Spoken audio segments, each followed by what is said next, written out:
میں مبلغ بنوں سنتوں کا، خوب چرچا کروں سنتوں کا، ہو کرم بحر خاک مدینہ۔ الحمدللہ رب العالمین والصلاة والسلام على سید الانبیاء والمرسلین، اما بعد فاعوذ باللہ من الشیطان الرجیم، بسم اللہ الرحمن الرحیم۔ الصلاة والسلام علیک یا رسول اللہ وعلى آلک واصحابک یا حبیب اللہ۔ الصلاة والسلام علیک یا نبی اللہ وعلى آلک واصحابک یا نور اللہ۔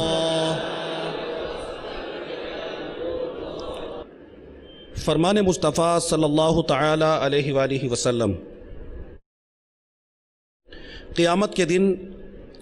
اللہ تبارک و تعالی کے عرش کے سوا کوئی سایہ نہ ہوگا۔ 3 شخص رب کائنات کے عرش کے سائے میں ہوں گے۔ صحابہ کرام علیہم رضوان نے عرض کی، یا رسول اللہ صلی اللہ تعالی علیہ وآلہ وسلم، وہ کون لوگ ہوں گے؟ تو رسول پاک صاحب لولاک صلی اللہ تعالی علیہ وآلہ وسلم نے ارشاد فرمایا، جو میرے کسی امتی کی پریشانی دور کر دے، میری سنت کو زندہ کرنے والا اور مجھ پر کثرت سے درود شریف پڑھنے والا۔ صلو علی الحبیب صلی اللہ تعالی علی محمد وعلی آلہ وصحبہ وبارک وسلم۔ میٹھے میٹھے اسلامی بھائیوں، حصول ثواب کی خاطر بیان سننے سے پہلے اچھی نیتیں کر لیتے ہیں۔ فرمان مصطفیٰ صلی اللہ تعالی علیہ وآلہ وسلم ہے، نیت المؤمن خیر من عملہ، مسلمان کی نیت اس کے عمل سے بہتر ہے۔ بغیر اچھی نیت کے کسی بھی عمل خیر کا ثواب نہیں ملتا۔ جتنی اچھی نیتیں زیادہ، اتنا ثواب بھی زیادہ۔ بیان سننے کی نیتیں آپ کر سکتے ہیں کہ جتنی نیتیں آپ قلب میں حاضر پائیں وہ نیتیں آپ بھی کر سکتے ہیں، اور مدنی چینل کے ناظرین و سامعین بھی کر سکتے ہیں۔ نگاہیں نیچی کیے خوب کان لگا کر بیان سنوں گا، ٹیک لگا کر بیٹھنے کے بجائے علم دین کی تعظیم کی خاطر جہاں تک ہو سکا 2 زانو بیٹھوں گا۔ ضرورتاً سمٹ سرک کر دوسروں کے لیے جگہ کشادہ کروں گا۔ دھکا وغیرہ لگا تو صبر کروں گا۔ گھورنے، جھڑکنے اور الجھنے سے بچوں گا۔ صلو علی الحبیب، اذکروا اللہ، توبوا الی اللہ وغیرہ سن کر ثواب کمانے اور صدا لگانے والے کی دل جوئی کے لیے بلند آواز سے جواب دوں گا۔ صلو علی الحبیب صلی اللہ تعالی علی محمد وعلی آلہ وصحبہ وبارک وسلم۔ میں بھی کچھ نیتیں بیان کرنے کی سعادت حاصل کرتا ہوں۔ اللہ عز و جل کی رضا پانے اور ثواب کمانے کے لیے بیان کروں گا۔ اکثر بیان دیکھ کر کرنے کی کوشش کروں گا۔ اللہ تبارک و تعالی کا فرمان، ادعو الی سبیل ربک بالحکمت والموعظۃ الحسنہ، ترجمہ کنز الایمان، اپنے رب کی راہ کی طرف بلاؤ پکی تدبیر اور اچھی نصیحت سے۔ اور بخاری شریف حدیث نمبر 4361 میں وارد اس فرمان مصطفیٰ صلی اللہ تعالی علیہ وآلہ وسلم، بلغوا عنی ولو آیہ، یعنی پہنچا دو میری طرف سے اگرچہ ایک ہی آیت ہو، میں دیے ہوئے احکام کی پیروی کروں گا، نیکی کا حکم دوں گا اور برائی سے منع کروں گا، کہا لگانے اور لگوانے سے بچوں گا۔ صلو علی الحبیب صلی اللہ تعالی علی محمد وعلی آلہ وصحبہ وبارک وسلم۔ حضرت سیدنا وہب بن منبع رضی اللہ تعالی عنہ سے مروی ہے کہ بنی اسرائیل کا ایک عابد بقدر کفایت رزق حلال کماتا تھا اور باقی وقت اللہ تبارک و تعالی کی عبادت میں گزار دیتا۔ ایک مرتبہ ایسا ہوا کہ کئی دن تک اسے روزی نہ مل سکی، مزدوری نہ مل سکی اور فاقوں تک نوبت پہنچ گئی۔ کئی روز تک گھر میں چولہا نہ جلا، وہ خود بھی بھوکا رہا اور اس کے گھر والے بھی بھوک کی مشقت برداشت کرتے رہے۔ جب معاملہ حد سے بڑھ گیا تو اس نے اپنی زوجہ سے کہا کہ کل میں مزدوری کے لیے جاؤں گا اور تم اللہ تبارک و تعالی کی بارگاہ میں دعا کرنا۔ اللہ رب العزت تمام مخلوق کو رزق دینے والا ہے، وہ ہمیں بھی محروم نہ رکھے گا۔ اس کی زوجہ نے بھی یہی مشورہ دیا کہ تم یقین کامل کے ساتھ اللہ رب العزت کا نام لے کر مزدوری کی تلاش میں نکلنا۔ صبح سویرے وہ عابد اللہ رب العزت کا نام لے کر رزق کی تلاش میں نکلا اور مزدوروں کو تو مزدوری مل گئی، لیکن اس شخص کو مزدوری نہ مل سکی۔ عابد نے جب یہ صورتحال دیکھی تو اس نے کہا کہ اللہ کی قسم، میں آج مالک حقیقی کی مزدوری کروں گا اور اپنے رب عز و جل کی خاص طور پر عبادت کا اہتمام کروں گا۔ چنانچہ فرماتے ہیں کہ وہ دریا پر آیا اور اس نے وضو کیا اور وضو کرنے کے بعد نوافل پڑھنا شروع کر دیے۔ سارے دن رکوع اور سجود کر کے اللہ رب العزت کی عبادت میں اس نے اپنے وقت کو گزار دیا۔ شام کو جب گھر پہنچا اور اس کی زوجہ نے پوچھا کیا کسی کے ہاں تمہیں مزدوری ملی، تو اس نے جواب دیا کہ میں نے آج بہت کریم مالک کے ہاں مزدوری کی ہے اور اس نے وعدہ فرمایا ہے کہ وہ میری مزدوری کا بہت اچھا بدلہ عطا فرمائے گا۔ دوسری صبح دوبارہ یہ عابد مزدوروں کی صف میں کھڑا ہو گیا اور سب کو کوئی نہ کوئی لے کر جاتا رہا اور کسی نے اس کی طرف توجہ نہ کی۔ اس نے اپنے دل میں آج بھی کہا کہ خدا کی قسم، آج پھر میں اپنے مالک حقیقی کی مزدوری کروں گا۔ وہ پھر دریا پر آیا، وضو کیا اور خشوع و خضوع کے ساتھ عبادت کرنے لگا۔ سارا دن رکوع و سجود کر کے رب کائنات کو یاد کرتا رہا۔ شام کو جب گھر پہنچا تو اس کی زوجہ نے اسے خالی ہاتھ دیکھا تو کہنے لگی آج کیا ہوا؟ اس نے جواباً کہا کہ آج پھر میں نے اسی مالک کے یہاں مزدوری کی ہے، وہ بڑا کریم ہے اور اس نے مجھ سے وعدہ کر رکھا ہے کہ مجھے اس مزدوری کا اچھا بدلہ دے گا۔ میری اجرت اس مالک کے ہاں جمع ہو رہی ہے۔ اب فاقوں کی ماری زوجہ نے اس سے جھگڑتے ہوئے کہا کہ یہاں کئی دن سے فاقے ہو رہے ہیں، بچوں کی حالت دیکھی نہیں جا رہی اور ہم میں سے کسی نے بھی کئی دنوں سے ایک لقمہ تک نہیں کھایا۔ تم جس مالک کے ہاں مزدوری کر رہے ہو اس نے تمہیں آج بھی اجرت نہیں دی، اس طرح گزارا کیسے ہوگا؟ اس پر وہ عابد اور پریشان ہوا اور ساری رات کروٹیں بدل بدل کر اس نے گزار دی۔ اگلے دن پھر وہ اللہ رب العزت کی آس پر، رب کائنات کے بھروسے پر، رب کائنات کی ذات پر توکل کرتا ہوا مزدوری کی تلاش میں جب اس مقام پر پہنچا کہ جس مقام پر اور مزدور بھی اپنی مزدوری کی تلاش میں آئے ہوتے ہیں، تو اسے اس دن بھی یعنی تیسرے دن بھی اسے مزدوری نہ ملی۔ اب پھر وہ دریا پر آ گیا، رب کائنات کی رحمت سے مایوس نہ ہوا، اس نے اللہ تبارک و تعالی سے کوئی شکوہ نہ کیا، کوئی شکوہ رنج و الم اپنی زبان پر لانے کی بجائے اس نے یہ دن بھی اللہ تبارک و تعالی کی عبادت میں گزار دیا۔ جب شام ہوئی تو اس نے دیکھا کہ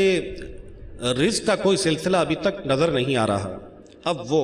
پریشان ہو گیا اور سوچنے لگا کہ گھر جا کر بیوی بچوں کو کیا جواب دوں گا۔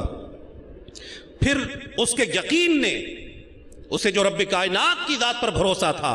اس یقین نے اس کی ڈھارس بندھائی اور اس نے کہا کہ جس پاک رب کی تو عبادت کرتا ہے وہ تجھے مایوس نہ فرمائے گا۔ اس کی ذات پر کامل یقین رکھ، وہ ضرور تجھے رزق عطا فرمائے گا۔ بالآخر وہ گھر کی طرف روانہ ہو گیا۔ جب گھر پہنچا تو اسے اپنے گھر سے عمدہ قسم کے کھانوں کی خوشبو آئی اور گھر میں بہت خوشی کا سما تھا، رونقیں تھیں۔ اس نے دروازہ کھٹکھٹایا تو اس کی زوجہ نے دروازہ کھولا اور وہ بہت خوش تھی اور اپنے شوہر کو دیکھتے ہی کہنے لگی، جس مالک کے ہاں تم نے مزدوری کی ہے وہ تو واقعی بہت بڑا کریم ہے۔ آج تمہارے جانے کے بعد اس کا قاصد آیا اور اس کے قاصد نے یہ درہم و دینار اور عمدہ کپڑے بھیجے ہیں، آٹا اور گوشت بھی بھیجا ہے، اور کہا ہے کہ جب تمہارا شوہر آ جائے تو اسے سلام کہنا اور کہنا کہ تیرے مالک نے تیرا عمل قبول کر لیا اور وہ تیرے اس عمل سے راضی ہے، یہ اس کا بدلہ ہے جو تو نے عمل کیا تھا۔ اگر تو زیادہ عمل کرتا تو تیرا اجر بڑھا دیتا۔ میٹھے میٹھے اسلامی بھائیوں، آپ نے سماعت فرمایا یہ تو دنیا میں اس مزدور کے عمل کا کچھ اجر تھا، رب کائنات اس کا اصل بدلہ تو جنت میں عطا فرمائے گا۔ یقیناً اللہ تبارک و تعالی کسی کا عمل ضائع نہیں فرماتا۔ اس حکایت سے ہمیں یہ بھی درس ملتا ہے کہ چاہے خوشی کے ایام ہوں یا تنگ دستی کا عالم ہو، ہر حال میں اللہ رب العزت کا شکر ادا کرنا چاہیے، اس کریم رب پر کامل بھروسہ رکھنا چاہیے اور اس کی عبادت اور ریاضت میں مشغول رہنا چاہیے۔ یقیناً وہ لوگ جو اللہ رب العزت کی ذات پر بھروسہ رکھتے ہیں تو رب کائنات انہیں ان کے وہم و گمان سے بڑھ کر عطا فرماتا ہے۔ اللہ تبارک و تعالی نے قرآن مجید فرقان حمید میں ارشاد فرمایا، ترجمہ کنز الایمان، اور وہ جو اللہ سے ڈرے اللہ اس کے لیے نجات کی راہ نکال دے گا اور اسے وہاں سے روزی دے گا جہاں سے اس کا گمان نہ ہو، اور جو اللہ پر بھروسہ کرے وہ اسے کافی ہے۔ لہذا ہر مسلمان کو چاہیے کہ اپنے خالق و مالک پر بھروسہ رکھے اور وقتی طور پر جب کوئی آزمائش آ جائے، کوئی مصیبت آ جائے، کوئی پریشانی آ جائے تو اس پر صبر کرتا رہے۔ وہ کریم رب اس بندے کے صبر کی وجہ سے، اس پریشانی پر شکوہ رنج و علم لوگوں کے سامنے بیان نہ کرنے کی وجہ سے رب کائنات اس کی اس پریشانی کو اس کے لیے راحت میں تبدیل فرما دے گا۔ جو بندہ بھروسہ کرتا ہے رب کائنات پر، جو بندہ رب کائنات کی ذات پر توکل کرتا ہے، رب کائنات اس بندے کو شیطان کے شر سے بھی، شیطان کے واروں سے بھی محفوظ رکھتا ہے۔ اللہ رب العزت نے ایسے بندوں کے لیے قرآن مجید فرقان حمید میں ارشاد فرمایا، پارہ نمبر 14 سورۃ النحل آیت نمبر 99، ترجمہ کنز الایمان، بے شک اس کا کوئی قابو ان پر نہیں جو ایمان لائے اور اپنے رب ہی پر بھروسہ رکھتے ہیں۔ مسلمانوں کو چاہیے کہ اللہ رب العزت کی ذات پر کامل توکل رکھیں۔ اب یقیناً آپ کے ذہن میں یہ سوال پیدا ہو رہا ہوگا کہ یہاں توکل کی بات آ رہی ہے تو توکل کا آخر مطلب کیا ہے؟ حضرت سید نعیم الدین مراد آبادی رحمۃ اللہ تعالیٰ علیہ، مفتی سید نعیم الدین مراد آبادی رحمۃ اللہ تعالیٰ علیہ، توکل کا معنی بیان کرتے ہوئے ارشاد فرماتے ہیں کہ توکل کے معنی ہے اللہ تبارک و تعالیٰ کی ذات پر اعتماد کرنا اور کاموں کو اس کے سپرد کر دینا۔ مقصود یہ ہے کہ بندے کا اعتماد تمام کاموں میں اللہ تبارک و تعالیٰ پر ہونا چاہیے۔ اور حجت الاسلام حضرت امام غزالی رحمۃ اللہ تعالیٰ علیہ فرماتے ہیں کہ توکل اس کا نام ہے کہ بندے کو اس بات کا یقین ہو جائے اور اس کا دل اس بات پر مضبوطی سے قائم ہو جائے کہ میرے جسم اور ڈھانچے کو باقی رکھنا، میری حاجات کو پورا کرنا اور ہر تنگی و تکلیف سے بچانا صرف اللہ رب العزت کے قبضہ قدرت میں ہے اور کسی دوسرے کے ہاتھوں میں نہیں، اور نہ ہی اسباب و وسائل دنیا کے سبب سے ہے۔ یعنی جو میری تکلیفیں مجھ سے دور ہوتی ہیں، جو مجھ سے آفات و بلیات دور ہوتی ہیں، جو اسباب یا وسائل میں اختیار کر رہا ہوں ان اسباب و وسائل کی وجہ سے میری تکلیفیں دور نہیں ہوتی، بلکہ میرے رب عز و جل کے کرم سے، میرے رب کی عنایتوں سے مجھ پر آنے والی تکالیف مجھ سے دور ہوتی ہیں۔ اور فرمایا اللہ تبارک و تعالی اگر چاہے تو میرے جسم کی بقا اور دیگر حاجات کے لیے کسی مخلوق کو وسیلہ بنا دیتا ہے، یا دنیا کی کسی اور شے کو ذریعہ بنا دیتا ہے میری مصیبت دور کرنے کا۔ ایک اور مقام پر امام غزالی رحمت اللہ تعالی علیہ فرماتے ہیں کہ جب تیرا اعتقاد توکل کے اس مفہوم پر ہو جائے اور تیرا دل اس عقیدے پر مضبوطی سے قائم ہو جائے اور تیرا دل مخلوق اور اسباب دنیا سے بے نیاز ہو جائے تو سمجھ لے کہ کما حقہ تجھے وصف توکل حاصل ہو گیا۔ اور امام غزالی علیہ رحمت اللہ الوالی توکل کے حصول کا ایک طریقہ بیان کرتے ہوئے ارشاد فرماتے ہیں کہ توکل اس طرح پیدا ہوتا ہے کہ بندہ رزق اور دیگر ضروریات کے متعلق اللہ تبارک و تعالیٰ کے ضامن اور کفیل ہونے کا تصور رکھے، اور اللہ رب العزت کے کمال علم، اس کی کمال قدرت کا تصور کرے، اور اس بات پر یقین رکھے کہ اللہ تبارک و تعالیٰ خلاف وعدہ، بھول، عجز اور ہر نقص سے منزہ اور پاک ہے۔ جب ہمیشہ ایسا تصور میں رکھے گا تو ضرور اسے رزق کے بارے میں رب تعالیٰ پر توکل کی سعادت حاصل ہو جائے گی۔ صلو علی الحبیب صلی اللہ تعالی علی محمد وعلی آلہ وصحبہ وبارک وسلم۔ میٹھے میٹھے اسلامی بھائیوں، اللہ تبارک و تعالیٰ نے دین و دنیا کے تمام امور کو اسباب و وسائل سے متعلق اور وابستہ فرمایا ہے، اور اسی نے انسان کو اسباب و وسائل اختیار کرنے کا حکم ارشاد فرمایا ہے، اور اسباب و وسائل سے کام لینا اور تدبیر کرنا یہ توکل کے منافی نہیں ہے، کیمیائے سعادت میں ہے۔ امام غزالی رحمت اللہ تعالیٰ علیہ فرماتے ہیں اسباب کو چھوڑ دینا توکل نہیں، بلکہ توکل یہ ہے کہ دل سے اللہ رب العزت کے فضل و کرم پر بھروسہ رکھے، اسباب پر نہ رکھے، آدمی خلائق یعنی مخلوق پر نظر نہ رکھے، اور کسی سبب پر بھی اعتماد نہ کرے، صرف مسبب الاسباب کی ذات پر ہی اعتماد رکھے، یہ ہے توکل۔ حضرت سیدنا عمر بن خطاب رضی اللہ تعالی عنہ نے فرمایا کہ اے لوگو، کسب حلال نہ چھوڑو، یعنی حلال روزی کے لیے کوششیں کرنا نہ چھوڑو، کیونکہ اللہ تبارک و تعالی آسمان پر سے سونا چاندی نہیں برساتا، یعنی اس بات کی اسے قدرت تو ہے، مگر کسی ہیلے سے دینا اللہ تبارک و تعالیٰ کی عادت کریمہ ہے۔ اللہ رب العزت چاہے تو وہ آسمان سے برسا سکتا ہے،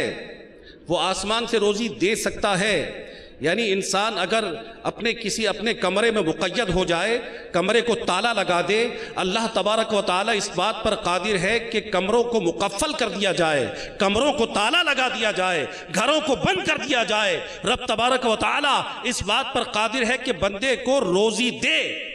لیکن اس کی عادت کریمہ یہ ہے کہ وہ کسی ہیلے سے روزی عطا فرماتا ہے، یعنی ہمیں یہ حکم ہے کہ ہم روزی کے حصول کے لیے ہیلہ اختیار کریں، لیکن بھروسہ ہمارا رب کی ذات پر ہونا چاہیے۔ ایک شخص نے رسول کریم رؤوف الرحیم صلی اللہ تعالی علیہ وآلہ وسلم کی خدمت میں عرض کی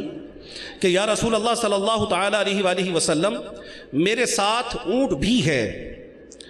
ارشاد فرمائیے میں اسے باندھ کر اللہ پر توکل کروں یا اس کو یوں ہی چھوڑ دوں؟ تو اللہ تبارک و تعالیٰ کے پیارے محبوب صلی اللہ تعالی علیہ وآلہ وسلم نے ارشاد فرمایا پہلے اس کو باندھ لو پھر توکل کرو۔ اور میرے آقا اعلیٰ حضرت امام اہل سنت مولانا شاہ امام احمد رضا خان علیہ رحمت الرحمن فرماتے ہیں، بہت غور سے سننے کی بات ہے، بڑی قابل توجہ بات اعلیٰ حضرت نے فرمائی ہے۔ توکل کا صحیح مفہوم اعلیٰ حضرت نے بیان فرمایا ہے، فرماتے ہیں کہ توکل ترک اسباب کا نام نہیں ہے، اسباب کو ترک کرنے کا نام توکل نہیں ہے، بلکہ اعتماد علی الاسباب کا ترک ہے۔ اسباب اسے ترک نہ کریں، مراد یہ ہے کہ ہمارا یہ ذہن ہونا چاہیے کہ اگر ہم بیمار ہیں، اللہ رب العزت قادر ہے کہ ہمیں کسی دوا کے بغیر آرام عطا فرما دے۔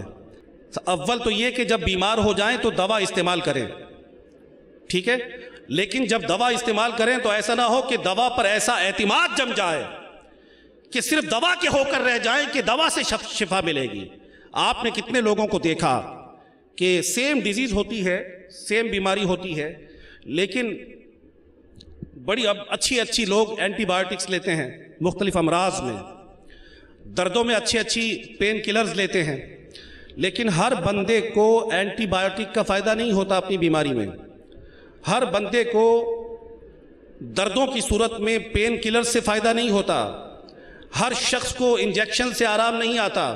کوئی شخص ایسا ہوتا ہے کہ وہ کسی بیماری کا شکار ہوا اور اس بیماری میں ڈاکٹر نے اسے پرسکرائب کیا، ڈاکٹر نے ایڈوائز کیا کہ آپ فلاں اینٹی بایوٹک لے لیں، فلاں اینٹی ہسٹامین لے لیں، فلاں اینٹی الرجک لے لیں۔ اب ایک مریض کو تو اس سے آرام آ جاتا ہے اور دوسرا مریض ایسا ہے کہ اس کا مرض بڑھ جاتا ہے۔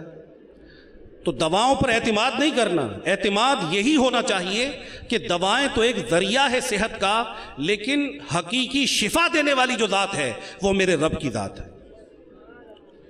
رب تبارک و تعالیٰ سے اپنی توجہ یہ نہیں ہٹانی چاہیے۔ رب کائنات کی بارگاہ میں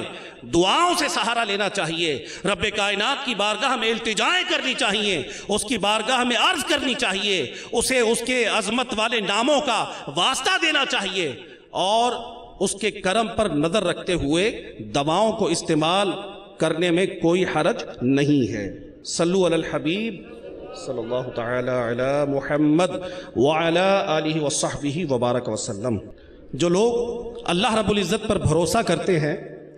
وہ رب کائنات کے محبوبوں میں شامل ہو جاتے ہیں، رب کائنات کے پیارے بن جاتے ہیں۔ چنانچہ سورہ آل عمران آیت نمبر 159 میں اللہ تبارک و تعالی ارشاد فرماتا ہے فَإِذَا عَزَمْتَ فَتَوَكَّلْ عَلَى اللَّهِ ان اللہ یحب المتوکلین۔ ترجمہ کنز الایمان، اور جو کسی بات کا ارادہ پکا کر لو تو اللہ پر بھروسہ کرو، بے شک توکل والے اللہ رب العزت کو پیارے ہیں۔ رب کائنات توکل کرنے والے کو رزق عطا فرماتا ہے۔ چنانچہ نبی محتشم نور مجسم شاہ بنی آدم صلی اللہ تعالی علیہ وآلہ وسلم کا فرمان عظمت نشان ہے، اگر تم اللہ تبارک و تعالیٰ پر اس طرح بھروسہ کرو جیسے اس پر بھروسہ کرنے کا حق ہے، تو وہ تمہیں اس طرح رزق عطا فرمائے گا جیسے پرندے کو عطا فرماتا ہے کہ پرندہ صبح خالی پیٹ نکلتا ہے لیکن شام کو جب اپنے گھونسلے کی طرف آتا ہے تو اس کا پیٹ سیر ہو چکا ہوتا ہے، اس کا پیٹ بھرا ہوا ہوتا ہے۔ تو واقعی رب کائنات کی ذات پر جو بھروسہ کرے، رسول کریم صلی اللہ علیہ وآلہ وسلم نے کیا خوب ارشاد فرمایا کہ اللہ رب العزت اس بندے کو اس انداز سے رزق عطا فرمائے گا کہ جیسے وہ پرندوں کو عطا فرماتا ہے کہ وہ خالی نہیں لوٹتے۔ لیکن رب کائنات کی ذات پر توکل اور بھروسہ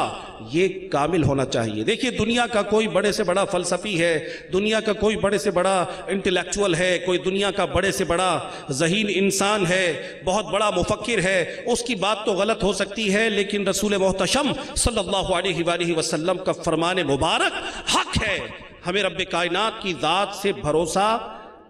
نہیں ہٹانا چاہیے۔ اور دیکھیے توکل کا ایک اور فائدہ حضرت سیدنا ابو درداء رضی اللہ تعالیٰ عنہ فرماتے ہیں کہ جس شخص نے صبح و شام 7 مرتبہ حسبی اللہ لا الہ الا هو علیہ توکلت وہو رب العرش العظیم، ترجمہ کنز الایمان، یعنی مجھے اللہ کافی ہے اور اس کے علاوہ کوئی عبادت کے لائق نہیں، میں اسی پر توکل کرتا ہوں اور وہی عرش عظیم کا رب ہے۔ پڑھنے والے کو اللہ تبارک و تعالی اس کی تمام حقیقی اور خیالی پریشانیوں میں کفایت کرے گا۔ صلو علی الحبیب وعلی آلہ وصحبہ وبارک وسلم۔ امام غزالی رحمت اللہ تعالی علیہ نے توکل کے حوالے سے یہ ارشادات فرمائے ہیں۔ ایک اور بات منہاج العابدین میں امام غزالی رحمۃ اللہ تعالی علیہ نقل فرماتے ہیں کہ توکل کرنے والا کسی کا محتاج نہیں ہوتا۔ آپ یہ تحریر فرماتے ہیں کہ توکل کرنے والا کسی کا محتاج نہیں ہوتا۔ چنانچہ حضرت سیدنا سلیمان الخواص رحمۃ اللہ تعالی علیہ کا فرمان نقل فرماتے ہیں کہ اگر کوئی شخص صدق کے نیت سے اللہ سبحانہ و تعالی پر توکل کرے تو امراء اور غیر امراء سب اس کے محتاج ہو جائیں، اور وہ کسی کا محتاج نہیں ہوگا، کیونکہ اس کا مالک رب کائنات غنی و حمید ہے۔ اور آپ مزید فرماتے ہیں کہ توکل کرنے والے کو خیر نصیب ہوگی۔ چنانچہ آپ فرماتے ہیں کہ جب تم اپنا معاملہ اللہ رب العزت کے سپرد کر دو گے اور اس سے سوال کرو گے تو وہ تمہارے لیے ایسی شے کا انتخاب کرے جس میں تمہاری بہتری ہو، تو ضرور تمہیں خیر اور درستی نصیب ہوگی، اور تم نیک کام سے ہی ہمکنار ہوگے۔ اس میں امام غزالی رحمۃ اللہ تعالی علیہ یہ فرعون، آل فرعون میں سے ایک بندہ مومن کی دعا کا ذکر کرتے ہیں، ان کے وظیفے کا ذکر کرتے ہیں۔ سورۃ المومن آیت نمبر 44 میں ہے وَأُفَوِّضُ أَمْرِي إِلَى اللَّهِ إِنَّ اللَّهَ بَصِيرٌ بِالْعِبَادِ، ترجمہ کنز الایمان، اور میں اپنے کام اللہ کو سونپتا ہوں، بے شک اللہ بندوں کو دیکھتا ہے۔ تو وہ مومن جو تھا فرعونیوں میں سے، اس کا یہ وظیفہ تھا، اس نے یہ کہا کہ میں اپنا کام اللہ کو سونپتا ہوں، میں اپنا کام اللہ کے حوالے کرتا ہوں، بے شک اللہ رب العزت بندوں کو دیکھتا ہے۔ تو امام غزالی رحمۃ اللہ تعالی علیہ فرماتے ہیں کہ اللہ تبارک و تعالی نے تمام فرعونیوں کو، فرعون کے درباریوں کو غرق کر دیا، تباہ و برباد کر دیا، اور رب کائنات نے اپنے لطف و کرم سے اس مومن کو اپنے قہر و غضب سے بچا لیا۔ امام غزالی رحمۃ اللہ تعالی علیہ ایک حدیث نقل فرماتے ہیں کہ رسول کریم رؤوف الرحیم صلی اللہ تعالی علیہ وآلہ وسلم نے ارشاد فرمایا، جس شخص کو یہ بات پسند ہو کہ وہ لوگوں میں سب سے زیادہ قوی ہو جائے تو اسے چاہیے کہ وہ اللہ تبارک و تعالی کی ذات پر بھروسہ کرے۔ یقیناً ہم سب کی یہ تمنا ہوگی، ہماری یہ خواہش ہوگی کہ ہم قوی ہو جائیں، تو ہمیں چاہیے کہ ہم اللہ رب العزت کی ذات پر بھروسہ کریں۔ اور فرمایا کہ جس کو یہ بات پسند ہو کہ وہ زمانے میں معزز ہو جائے تو اسے چاہیے کہ وہ تقوی اختیار کرے۔ اور فرمایا جس کو یہ بات پسند ہو کہ سب لوگوں سے زیادہ مال و دولت والا بن جائے تو اسے چاہیے کہ اپنے پاس موجود شے سے زیادہ اس شے پر اعتماد کرے جو اللہ تبارک و تعالی کے دست قدرت میں ہے۔ میٹھے میٹھے اسلامی بھائیوں اور مدنی چینل کے ناظرین، آپ نے سماعت فرمایا کہ اللہ رب العزت کی ذات پر کامل بھروسہ رکھنے والوں کو کیسے کیسے انعامات رب کائنات عطا فرماتا ہے، اور جو لوگ رب کائنات کی ذات پر بھروسہ نہیں کرتے اور لوگوں کے سامنے اپنے فقر و تنگ دستی کا اظہار کرتے رہتے ہیں، شکایت کرتے رہتے ہیں، توکل نہیں کرتے، ایسے بندے ہمیشہ پریشانیوں کا شکار ہوتے ہیں۔ حضرت عبداللہ بن عمر رضی اللہ تعالیٰ عنہما سے رسول کریم رؤوف الرحیم صلی اللہ تعالیٰ علیہ وآلہ وسلم نے فرمایا، اے ابن عمر، تیرا اس وقت کیا حال ہوگا کہ جب تو ایسی قوم میں ہوگا جو ذوف یقین کے باعث قحط سالی کے خوف سے رزق کا ذخیرہ بنائے گی۔ ہمیں بھی خوف ہوتا ہے مال و دولت ہم سے چھن نہ جائے، جو پراپرٹی ہے میں اس سے محروم نہ ہو جاؤں، جو اللہ رب العزت نے مجھے عطا فرمایا ہے کہیں ایسا نہ ہو کہ آگے کوئی ایسے کرائسس آ جائیں کہ میں اس مال و دولت کا مالک نہ رہوں، اور پھر حلال و حرام کی تمیز کیے بغیر ہم پیسے جمع کرنے میں ہی لگے رہتے ہیں۔ کہتے ہیں یار مستقبل کی فکر کرو، مستقبل کا خیال رکھو، ایسا نہ ہو کہ لوگ انڈر دا کلاؤڈز آ جائیں، لوگوں کو ٹینشن آ جائے، لوگوں کو پریشانی آ جائے، لوگوں کو مصیبت آ جائے، اور لوگ یہ بات کرتے ہیں لوگ کہ جناب بات یہ ہے کہ جب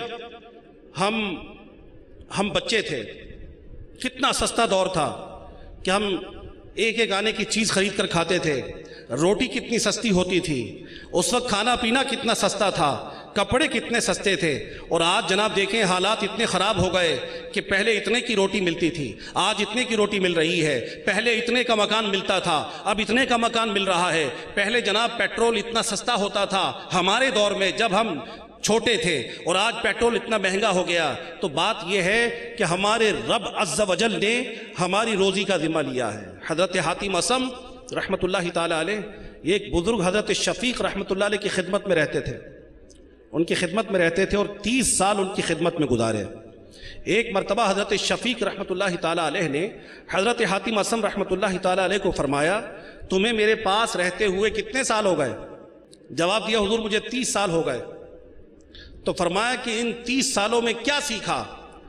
عرض کرنے لگے، حضور بہت سی باتیں سیکھی ہیں۔ تو فرمایا کہ مجھے بھی بتاؤ، جن سے سیکھی ہیں وہ فرما رہے مجھے بھی بتاؤ تاکہ میری بھی دنیا اور آخرت بہتر ہو جائے۔ تو حضرت حاتم اصم رحمۃ اللہ تعالی علیہ نے جو باتیں حضرت شفیق بلخی رحمۃ اللہ تعالی علیہ سے سیکھیں، ان میں سے ایک بنیادی بات ارشاد فرمائی کہ میں نے اس بات پر غور کیا کہ اللہ تبارک و تعالی تمام چوپایوں کو رزق عطا فرماتا ہے۔ 12ویں پارے کی پہلی آیت ہے، اس کا مفہوم ہے آپ کی بات میں کہ اللہ رب العزت جو بھی چوپائے ہیں تمام کو رزق عطا فرماتا ہے۔ جب میں نے اس آیت کے مفہوم پر غور کیا تو اپنے آپ کو انہی چوپایوں میں پایا، چنانچہ میں نے دنیا سے اپنی توجہ کو ہٹا لیا اور اس بات کا یقین کر لیا کہ میرا رب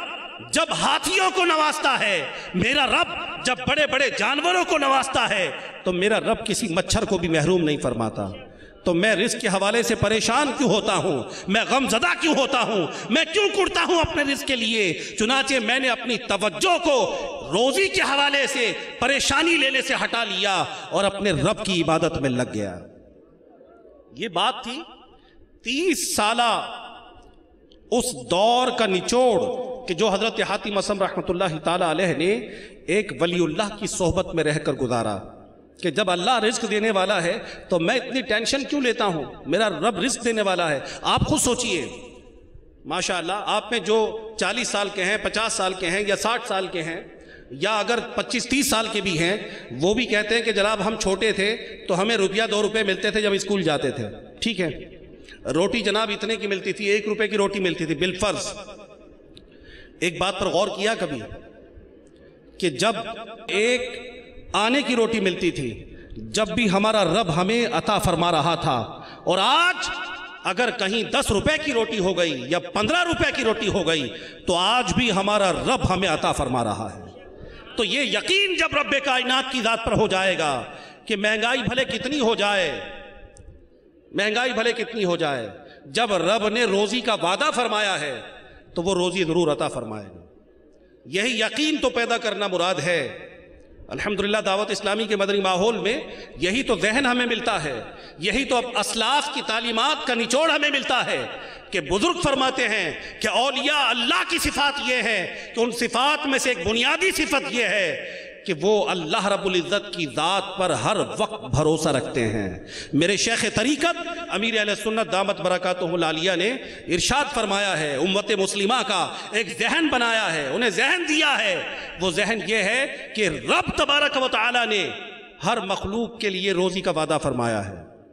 روزی کا ذمہ اللہ رب العزت پر ہے کہ وہ اپنی ساری مخلوق کو روزی عطا فرماتا ہے، یہاں تک کہ پتھر میں جو کیڑا ہو،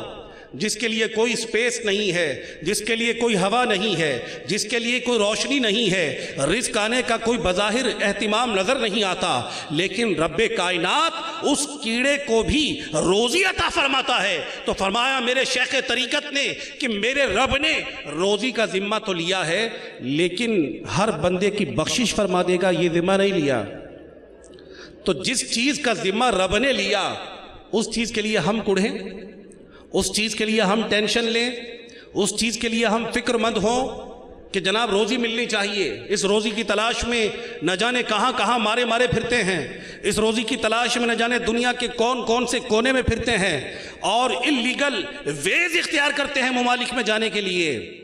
کوئی یورپ جانا چاہتا ہے، کوئی کہاں جانا چاہتا ہے، کوئی کہاں جانا چاہتا ہے، ذرائع جو بھی ہوں، کوئی لیگل وے سے جانا چاہتا ہے، کوئی انلیگل وے سے جانا چاہتا ہے۔ ہمارے رب نے ہم سے یہ وعدہ نہیں فرمایا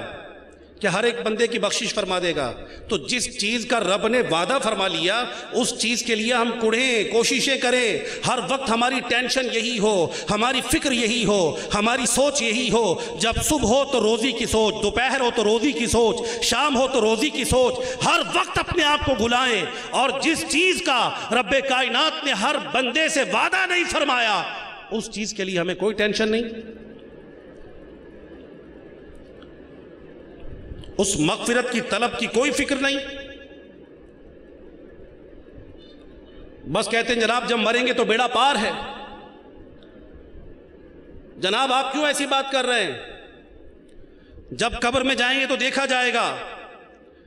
جب مریں گے تو دیکھا جائے گا جناب بیڑا پار ہے۔ ہم کیسے باتیں کرتے ہیں؟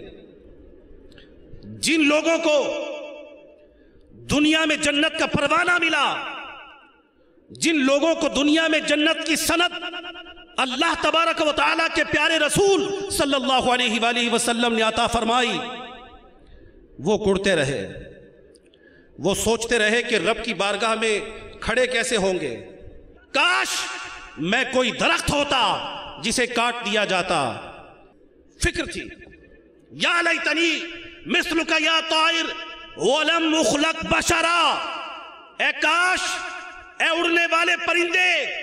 میں تیری مثل کوئی پرندہ ہوتا، میں انسان نہ ہوتا، وَلَمْ أُخْلَقْ بَشَرًا، میں بشر نہ بنایا جاتا۔ وہ لوگ کڑھیں جن لوگوں نے ساری رات اللہ رب العزت کی عبادت میں گزاری اور گزارتے ہیں، وہ روئیں کہ نہ جانے ہمارے ساتھ کیا ہوگا، نہ جانے ہمارا معاملہ کیا ہوگا۔ وہ لوگ کہ جو امت مسلمہ کو راہ ہدایت پر چلائیں۔ آپ میں سے کتنے ایسے لوگ یہاں پر موجود ہوں گے کہ جنہوں نے شیخ طریقت امیر اہل سنت دامت برکاتہ العالیہ کو روتے ہوئے دیکھا ہوگا، فکر آخرت میں روتے دیکھا ہوگا، میرا کیا بنے گا یہ فرماتے سنا ہوگا۔ یہاں تک کہ میں نے یہ بھی سنا کہ بعض لوگوں نے کہا کہ آپ کتنے خوش نصیب ہیں کہ اللہ رب العزت نے آپ سے اتنا بڑا کام لیا، اتنا بڑا کام آپ سے لیا۔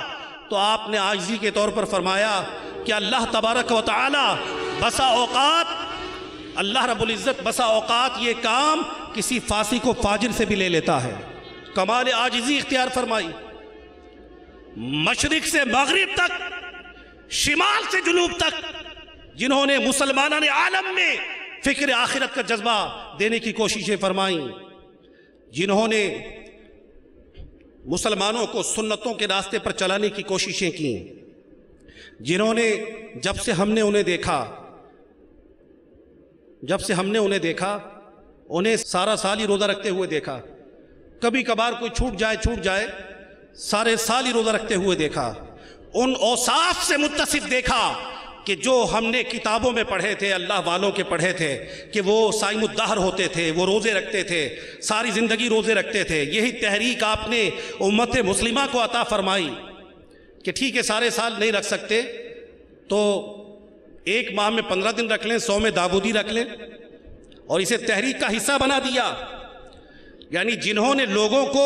فرض روزوں کے ساتھ ساتھ نفلی روزوں کا پابند بنا دیا، ان کی سوچ یہ ہے کہ نہ جانے میرے ایمان کا کیا ہوگا، نہ جانے میری آخرت کا کیا ہوگا، نہ جانے میرے حشر کا کیا ہوگا۔ اور رب کائنات کی بارگاہ میں جو مناجات ہیں، جو التجائے ہیں، ان میں کیا ملتا ہے؟ آج بنتا ہوں معزز جو کھلے حشر میں عیب، ہائے رسوائی کی آفت میں پھنسوں گا یا رب، کب گناہوں سے کنارہ میں کروں گا یا رب، نیک کب اے میرے اللہ بنوں گا یا رب۔ آپ کے کلام تو پڑھ کر دیکھیں، آپ کی التجائیں تو پڑھ کر دیکھیں، آپ کے استغاثے تو پڑھ کر دیکھیں، تو جن لوگوں نے دنیا میں رب کائنات کے دین کی خدمت کو اپنا اوڑھنا بچھونا بنایا، ان کا طرز عمل یہ ہے، اور ہمارا طرز عمل یہ ہے کہ ہم روزی کے پیچھے پڑے ہوئے ہیں ہر وقت، ساری زندگی بس یہی کام ہے کہ جب ہوش سنبھالا تو بس یہی فکر انجیکٹ کر دی گئی قلب و ذہن میں کہ تمہیں بڑا آدمی بننا ہے، تمہیں کچھ کرنا ہے، تمہیں دنیا میں اچھا سٹیٹس پانا ہے، تمہیں فلاں کام کرنا ہے، تمہیں فلاں عہدے پر جانا ہے، اگر تم نے تعلیم حاصل نہ کی تو کیا کوئی ریڑھی لگاؤ گے؟ ہمیں تو یہ پتہ چلا ہے کہ اگر کوئی رزق حلال کے حصول کے لیے کسی ایسی جگہ پر کھڑا ہوا جو ذلت کی جگہ سمجھی جاتی ہو تو اللہ رب العزت اس کی بخشش فرما دیتا ہے رزق حلال کے لیے. ہمیں تو یہ ذہن ملا، لیکن آج ہر بچے کو یہ ذہن دیا جا رہا ہے ہمارے معاشرے کی طرف سے کہ اگر تم نے محنت نہ کی تو تم دنیا میں رہ جاؤ گے، کیسے روزی حاصل کرو گے، کیسے کماؤ گے، کیسے کھاؤ گے. اپنا یہ ہم نے سلوگن بنا لیا ہے کہ بس جناب ساری زندگی اسی کام میں لگے رہنا ہے، صبح سے شام، شام سے رات، ہر وقت بس فکر دنیا اور آخرت کے حوالے سے کوئی ذہن نہیں. ہونا یہ چاہیے تھا کہ اولاد کو توکل کا درس دیا جاتا، اولاد کو فکر آخرت کا تصور دیا جاتا، تاکہ جب یہ بڑی ہوتی تو اس کے ذہن میں ہوتا کہ مجھے اللہ رب العزت کی ذات پر بھروسہ رکھنا چاہیے. اور اسلاف کرام اس بات کی تربیت دیتے تھے، اپنی اولاد کو تربیت دیتے تھے باقاعدہ کہ کس طریقے سے توکل پیدا کیا جائے، کس طریقے سے اپنی اولاد کو سمجھایا جائے کہ ہمیں فقط اللہ رب العزت کی ذات پر بھروسہ کرنا چاہیے، کس طریقے سے اپنی اولاد کو ریفارم کرنا چاہیے، کس طریقے سے اپنی اولاد کی باطنی ریکٹیفیکیشن کرنی چاہیے، کس طریقے سے اپنی اولاد کا اصلاح باطن کرنا چاہیے، اولاد کو کس انداز سے سمجھانا چاہیے، کیسے اس کو نماز کی تلقین کرنی چاہیے، کیسے اسے خوف خدا کا درس دینا چاہیے، کیسے اپنی اولاد کو تقوی کا درس دینا چاہیے، کیسے اپنی اولاد کو عشق مصطفیٰ صلی اللہ تعالی علیہ وآلہ وسلم کے حوالے سے سمجھانا چاہیے، کیسے اپنی اولاد کو نماز سکھانی چاہیے، کیسے اپنی اولاد کو زندگی گزارنے کے آداب سکھانے چاہیے. لیکن آج ہمارے معاشرے سے یہ چیزیں ناپید ہو گئی. جو چیزیں سکھانی چاہیے تھیں ہم نے وہ نہیں سکھائیں، اور پھر کہتے ہیں جناب پتہ نہیں کیا قصور ہو گیا ہم سے، نہ جانے کیا غلطی ہو گئی کہ بیٹا آج ہمارے سامنے کھڑا ہے، بدتمیزی کرتا ہے ہمارے ساتھ، ہمیں مارتا پیٹتا ہے، بیٹی ہمارے ساتھ بدتمیزی کرتی ہے. تو جب اسے قرآن و سنت کی تعلیم نہیں دیں گے، جب اسے اللہ تبارک و تعالی کی ذات سے تقوی اختیار کرنے کا درس نہیں دیں گے، جب شروع سے ہی اس کی اصلاح نہیں کریں گے، تو بتائیں کہ بڑے ہو کر وہ اولاد کیسے ہماری فرما بردار بنے گی. جسے فرما برداری کی باتیں بتائی ہوتی اس اولاد کے ذہن میں ہوتا کہ وہ حدیث پاک ہے کہ جب بندہ اپنے والدین کے لیے دعا کرنا چھوڑ دیتا ہے اس کا رزق اسے روک دیا جاتا ہے. تو جس اولاد کو دین کی تعلیم دی گئی ہوگی، جس اولاد کو مدرسۃ المدینہ کا منہ دکھایا ہوگا، جس اولاد کو ہفتہ وار اجتماع میں لے کر جاتے ہوں گے، اسلامی بہنیں اپنی بچیوں کو اسلامی بہنوں کے سنتوں بھرے اجتماع میں لے کر جاتی ہوں گی، اسلامی بھائی اپنے مدنی منوں کو لے کر آتے ہوں گے، تو مدنی منوں اور مدنی منیوں کو شروع سے یہ ذہن جب ملے گا تو پھر ان کے ذہن میں یہ بات پختہ ہوگی کہ ہمیں اللہ رب العزت کی ذات پر بھروسہ رکھنا ہے. تو دعوت اسلامی کا مدنی ماحول وہ مدنی ماحول ہے کہ جس میں آ کر نہ جانے کتنوں کی بگڑی بن گئی، کتنوں کی بگڑی بن گئی. آئیے میں بھی آپ کو حصول برکت کے لیے ایک اسلامی بھائی کے حوالے سے مدنی بہار سناتا ہوں. مرکز الاولیاء لاہور کے ایک اسلامی بھائی کی تحریر کا لب لباب یعنی اس کا خلاصہ ہے کہ تبلیغ قرآن و سنت کی عالمگیر غیر سیاسی تحریک دعوت اسلامی کے مدنی ماحول سے وابستہ ہونے سے پہلے معاذ اللہ میں زیادہ تر بد مذہبوں کی صحبت میں رہنے کے بہت بڑے گناہ کا شکار تھا. نہ صرف یہ گناہ تھا بلکہ ایک گناہ اور بھی تھا، وہ یہ کہ میں شب و روز فلمیں ڈرامے دیکھنے کا رسیا تھا. میرے گناہوں بھری خزاں رسیدہ شام کے اختتام اور نیکیوں بھری صبح بہاراں کے آغاز کے اسباب یوں بنے کہ ایک اسلامی بھائی کی انفرادی کوشش کی برکت سے مجھے ہنجروال میں شب برات کے سلسلے میں ہونے والے سنتوں بھرے اجتماع میں شرکت کی سعادت نصیب ہو گئی. مبلغ دعوت اسلامی کا بیان اس قدر پرسوز اور رقت انگیز تھا کہ میں اپنے گناہوں پر ندامت سے پانی پانی ہو گیا. اللہ رب العزت کی ناراضی کا خوف ایسا طاری ہوا کہ میری آنکھوں سے آنسوؤں کے دھارے بہہ نکلے.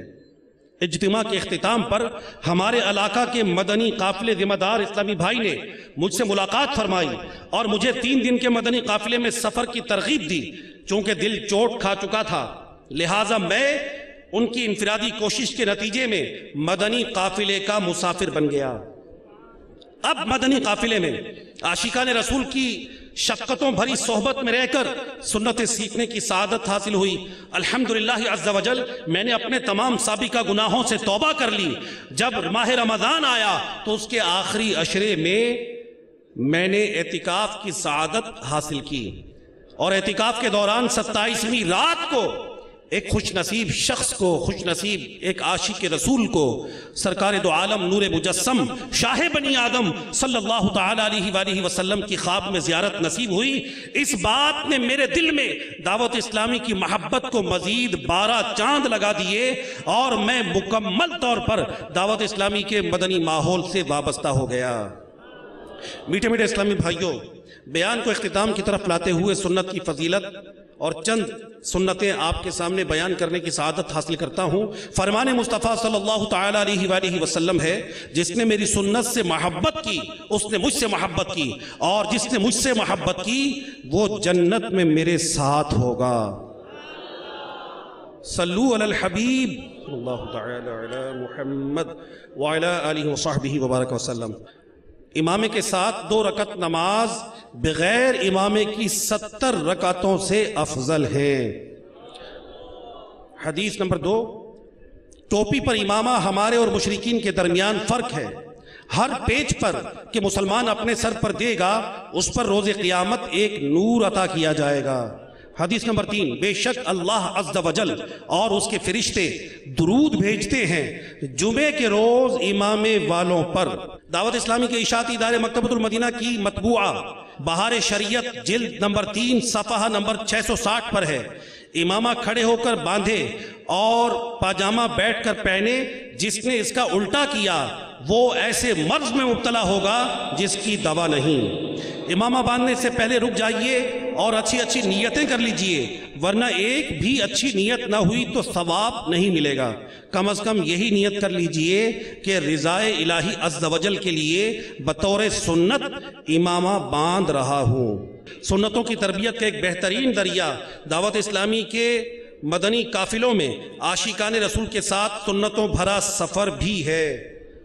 نیت کر لیجئے انشاءاللہ عز و جل ہر ماہ کم از کم 3 دن کے مدنی قافلوں میں ہم عاشقان رسول کے ساتھ سنتوں کی تربیت کے لیے سفر کیا کریں گے انشاءاللہ عز و جل۔ صلو علی الحبیب تعالی علی محمد وعلی آلہ وصحبہ وبارک وسلم۔ میں مبلغ بنوں سنتوں کا، خوب چرچا کروں سنتوں کا، ہو کرم بہر خاک مدینہ۔